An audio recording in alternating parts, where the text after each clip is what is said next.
శ్రావణ మాసం వచ్చిందిగా కోళ్ళు గుడ్లు ఎవరు తినరు దొరికిందే సంద అనుకున్నదేమో కొండశిల్వ మెల్లగా 2-3 కోళ్ళను కడుపులో వేసుకొని ఉన్నకాడికి గుడ్లు మింగి మంచి దావత్ చేసుకొని అనుభవించు రాజా అన్నట్టు అక్కడనే వండుకున్నది. అగో కొండశిల్వ ఎక్కడ దావత్ చేసుకున్నది అంటే మీడ చూడుర్రి. చూస్తున్నారులా కోళ్ళగూడులకు వచ్చి 2 కోళ్లను మింగి బోనులనే పండుకున్నదట ఓ కొండశిల్వ. మహబూబాబాద్ జిల్లాలైంది ముచ్చట.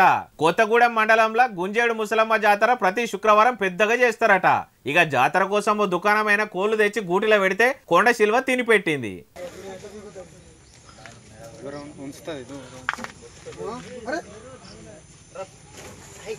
ఇక పొద్దుమికి దుకాణం పైన చూసుకునే వరకు ఏమున్నది నేనే తిన్నా అన్నట్టు మూతి పెట్టిందట. ఇక జీవాల పోలీసులకు ఫోన్ చేస్తే వచ్చి పట్టుకపోయినరు. అయితే అడవికి దగ్గరుండే వరకు ఎక్కడి నుంచి వచ్చిందో అనుకుంటున్నారు. ఇది వరకు కూడా కోతులెంబడి ఈ పామే పడ్డదని మంచిగా అయింది మంచిగా పట్టుకున్నారని గుడి దగ్గర పంతులు నిమ్మలమైందటిగా.